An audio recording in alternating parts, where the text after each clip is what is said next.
हरे कृष्णा, राधे राधे।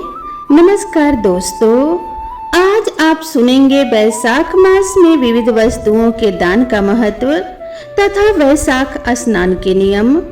नारद जी कहते हैं, वैशाख मास में धूप से तके और थके मांदे ब्राह्मण को श्रम नाशक सुखद पलंग देकर मनुष्य कभी जन्म मृत्यु आदि के कलेशों से कष्ट नहीं पाता।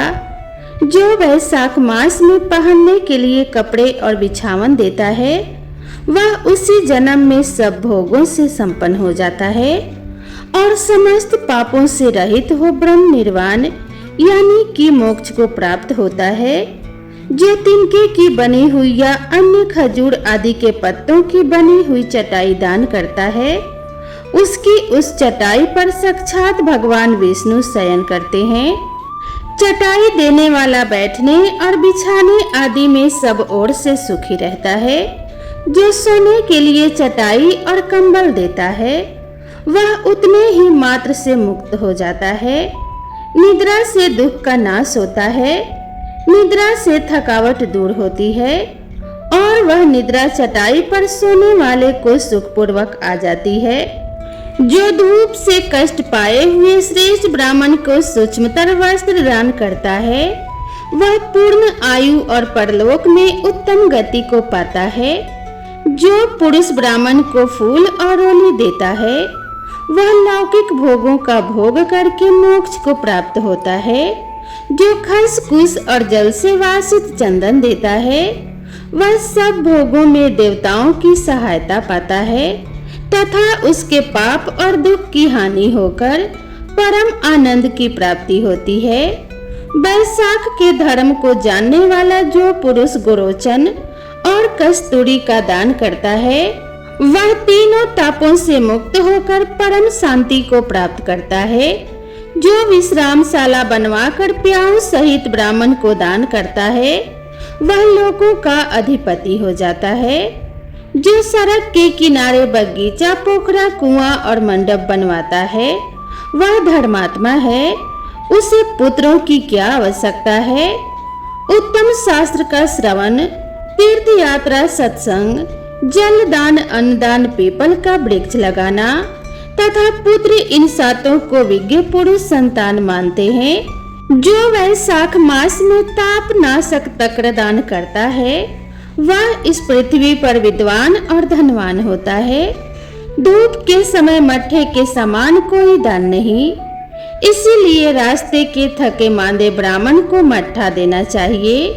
जो वैशाख मास में धूप की शांति के लिए दही और खार का दान करता है तथा विष्णु प्रिय वैशाख मास में जो स्वच्छ चावल देता है, वह पूर्ण आयु और संपूर्ण यज्ञों का फल पाता है। जो पुरुष ब्राह्मण के लिए गोघृत अर्पण करता है, वह अश्वमेध यज्ञ का फल पाकर विष्णु लोक में आनंद का अनुभव करता है। जो दिन के ताप की शांति के लिए साया काल में ब्राह्मणों को ऊख दान करता है, उसको अक्षय पुण्य प्राप्त होता है। जो वैशाख मास में शाम को ब्राह्मण के लिए फल और शरबत देता है, उससे उसके पितरों को निश्चय ही अमृत पान का अवसर मिलता है। जो वैशाख के महीने में पके हुए आम के फल के साथ शरबत देता है, उसके सारे पाप निश्चय ही नष्ट हो जाते हैं। जो वैशाख की अमावस्या को पितरों के उद्देश्य से कस्तूरी, कपूर, बेला और खस की सुगंध से वासित शरबत से भरा हुआ घड़ा दान करता है, वह 96 घड़ा दान करने का पुण्य पाता है। वैशाख में तेल लगाना, दिन में सोना, कांस्य के पात्र में भोजन करना, खाट पर सोना, घर में नहाना, निषिद्ध पदार्थ खाना, दोबारा भोजन करना, रात में खाना, ये 8 बातें त्याग देनी चाहिए।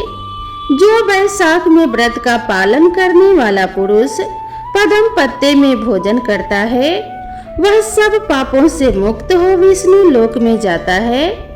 जो विष्णु भक्त पुरुष वैशाख मास में नदी में स्नान करता है, वह 3 जन्मों के पाप से निश्चय ही मुक्त हो जाता है।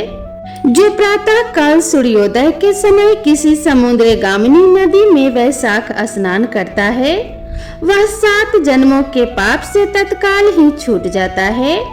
जो मनुष्य 7 गंगाओं में से किसी में भी उषा काल में स्नान करता है, वह करोड़ों जन्मों में उपार्जित किए हुए पाप से निसंदेह मुक्त हो जाता है। इन 7 नदियों के नाम इस प्रकार से हैं: जाह्नवी यानी कि गंगा, बृहद गंगा यानी कि गोदावरी, कालिंदी यानी कि यमुना, सरस्वती, कावेरी, नर्मदा और वेणी, ये 7 गंगाएं कही गई हैं। वैशाख मास आने पर जो प्रातः काल बावलियों में स्नान करता है, उसके महापातकों का नाश हो जाता है। कंद, मूल, फल, शाक, नमक, गुड़, बेर, पत्र, जल और तक्र जो भी वैशाख में दिया जाए, वह सब अक्षय होता है। ब्रह्मा आदि देवता भी बिना दिए हुए कोई वस्तु नहीं पाते। जो दान से हीन है वह निर्धन होता है। अतः सुख की इच्छा रखने वाले पुरुष को वैशाख मास में अवश्य ही दान करना चाहिए। सूर्य देव के मेष राशि में स्थित होने पर भगवान विष्णु के उद्देश्य से अवश्य प्रातः काल स्नान करके भगवान विष्णु की पूजा करनी चाहिए। कोई महीरथ नामक एक राजा था जो कामनाओं में आसक्त और अजितेंद्रिय था।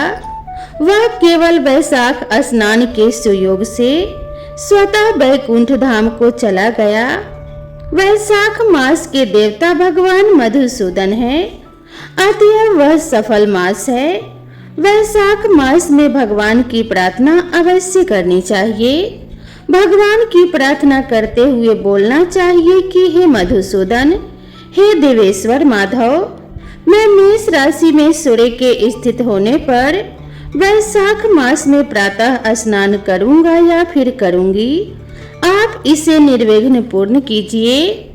सूर्य के मेष राशि में स्थित रहते हुए वैशाख मास में प्रातः स्नान करके नियम में संलग्न होकर मैं आपको अर्घ्य देता हूँ या देती हूँ।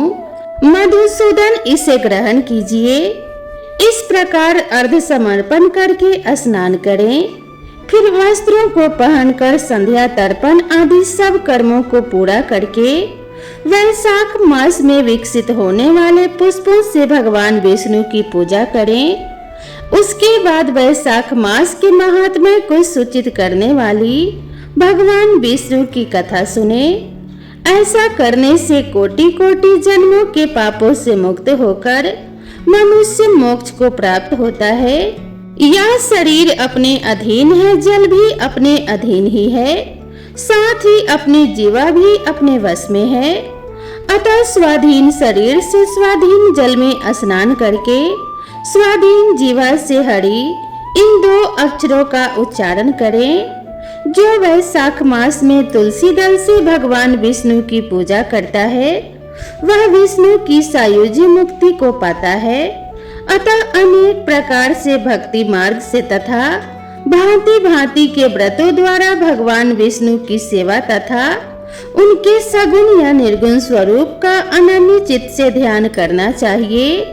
तो प्रेम से बोलिए भगवान विष्णु की जय, माता लक्ष्मी की जय। अब आइए श्रवण करते हैं भगवान विष्णु के एक सच्चे भक्त की कहानी। एक गांव में भोला नाम का एक गरीब ब्राह्मण रहता था। उसे शास्त्रों का बहुत ज्ञान था। उसके पास गांव का कोई व्यक्ति कुछ पूछने आता था तो वह उसकी परेशानी का उपाय बता देता था। एक दिन उसकी पत्नी सुधा ने कहा, सुनो, आप जो सबको उपाय बताते रहते हो, या सब लोगों को मूर्ख बनाते हो, या इसमें कोई सच्चाई भी है? भोला बोला, तुम मेरी धर्म पत्नी होकर मेरी शिक्षा पर प्रश्न चिन्ह लगा रही हो। मेरी बात कभी झूठ नहीं होती। सुधा ने कहा, तो फिर अपने लिए कोई उपाय क्यों नहीं करते? तुम्हें दिखाई नहीं दे रहा कि हम कितने गरीब हैं? भोला बोला, अमीरी गरीबी की माया तो मेरे श्री हरि ही जाने, लेकिन एक बात है, उन्होंने आज तक हमें भूखा सोने नहीं दिया। सुधा बोली, एक दिन ऐसा भी आएगा कि गांव में आपको कोई नहीं पूछेगा, तब आपको भूखा ही सोना पड़ेगा। इसी तरह भोला भगवान विष्णु की भक्ति में लीन रहकर गुजर बसर कर रहा था। तभी एक दिन उसके पास एक सेठ जी आए और उन्होंने कहा, सेठ जी बोले, भोला मेरे पास बहुत पैसा है, लेकिन सुख भोगने के लिए संतान नहीं है। मेरा क्या कसूर है जो मुझे संतान का सुख प्राप्त नहीं हो रहा। भोला बोला, सेठ जी आपके पिछले जन्म के कर्मों के कारण आपके घर में संतान नहीं है। पिछले जन्म में आप एक शिकारी थे। आपने एक चिड़िया को मार दिया था। वह अपने बच्चों के लिए दाना लेने गई थी, जिससे उसके बच्चे भूख से तड़प के मर गए। इसी कारण इस जन्म में आपको संतान का सुख नहीं मिल पाया है। सेठ जी बोले, पंडित जी कोई तो उपाय होगा। भोला ने कहा, सेठ जी आपके पाप कर्म समाप्त हो जाएंगे तो आपको यह सुख मिल सकता है। इसके लिए आपको इंतजार करना होगा। सेठ जी बोले, मैं आपका घर धने धाने से भर दूंगा, किंतु मेरे घर में संतान होने का उपाय बता दीजिए। यह सुनकर भोला को गुस्सा आ गया। उसने कहा, तुम मुझे धन से खरीदना चाहते हो, चले जाओ यहाँ से। उसके जाने के बाद सुधा ने कहा, जब वह सेठ धन देने को तैयार था तो तुम्हें लेने में क्या परेशानी थी। उसे उल्टा सीधा कुछ भी उपाय बता देते। भोला बोला, भगवान श्री हरि विष्णु का मैं भक्त हूँ और झूठ बोलकर पाप की कमाई नहीं कर सकता। यदि तुम्हें मेरे साथ रहना है तो रहो, नहीं तो चली जाओ यहाँ से। यह सुनकर सुधा को बहुत गुस्सा आया, लेकिन वह कुछ नहीं बोली और चुपचाप अपने घर के कामों में लग गई। जिस दिन से सेठ जी गए थे, उस दिन से गांव वालों ने भोला के पास आना बंद कर दिया, क्योंकि सेठ जी ने पूरे गांव में जाकर कहा कि वह लोगों को मूर्ख बनाकर पैसा ठगता है। ऐसी बातों को सुनकर गांव वाले लोग भोला का विरोध करने लगे। कुछ समय के बाद भोला और सुधा की भूखे मरने की नौबत आ गई। तब सुधा ने कहा, मैंने तुम्हें कितना समझाया, लेकिन तुम तो अपने भगवान विष्णु के चक्कर में पड़े हो। अब हम जिंदा ही नहीं रहेंगे तो भगवान की पूजा कैसे करेंगे। इसी तरीके से कुछ दिन और बीत गए। अब उन दोनों से उठा बैठा भी नहीं जा रहा था। वे दोनों अपने घर में लेटे हुए थे। उसकी पत्नी सुधा बोली, लगता है अब मरने का समय आ गया है। भोला बोला, मुझे तो लगता है भगवान से मिलने का समय आ गया है। तू भी आखिरी समय में भगवान श्री हरि का ध्यान कर ले। भोला और सुधा दोनों भगवान श्री हरि विष्णु का ध्यान करने लगते हैं। उसी समय भगवान श्री हरि विष्णु उन्हें दर्शन देने के लिए प्रकट हो जाते हैं। भोला बोला, भगवान अब तो हमारे अंदर इतनी भी हिम्मत नहीं कि आपके श्री चरणों में प्रणाम कर सकें। अब तो आप हमें अपनी शरण में ले लीजिए। भगवान विष्णु बोले, तुम मेरे ऐसे भक्त हो जो बिना किसी लालच के मेरी भक्ति कर रहे हो। इसी कारण तुम्हें इसी संसार में रहकर धर्म की शिक्षा देनी है। तभी भगवान विष्णु की कृपा से भोला और सुधा दोनों पूर्ण रूप से ठीक हो जाते हैं। दोनों को भगवान विष्णु आशीर्वाद देते हैं। विष्णु जी ने कहा कि मेरी कृपा से तुम्हें अन्न धन की कभी कमी नहीं होगी। आज से तुम्हारा काम केवल मेरी भक्ति करना है। ऐसा कहकर भगवान श्री हरि विष्णु अंतर्ध्यान हो गए। भगवान श्री हरि विष्णु अपने भक्तों का सदा कल्याण करते हैं। वे अपने भक्तों को कभी असहाय और मुसीबत में नहीं छोड़ते। जो भी भगवान की शरण में जाते हैं वे सदा भगवान का साथ एवं आशीर्वाद पाते हैं। तो प्रेम से बोलिए हरे कृष्णा, राधे राधे। दोस्तों, आप सभी को ये वीडियो और ये कथा कैसी लगी कृपया कमेंट करके जरूर बताएं। और इसी तरह की नई नई कथाओं और कहानियों के लिए मेरे चैनल से जुड़े रहें। भगवान श्री हरि विष्णु और माता लक्ष्मी के आशीर्वाद से आप सभी के ऊपर कोई कष्ट और संकट ना आए। आप सभी भक्तों के जीवन में धन्य धान्य की वृद्धि हो और सुख सौभाग्य आपके घर में सदा निवास करे। इसी कामना के साथ आप सभी से विदा लेते हैं। मिलते हैं नेक्स्ट वीडियो में नई कथा और नई कहानी के साथ। तब तक के लिए राधे राधे।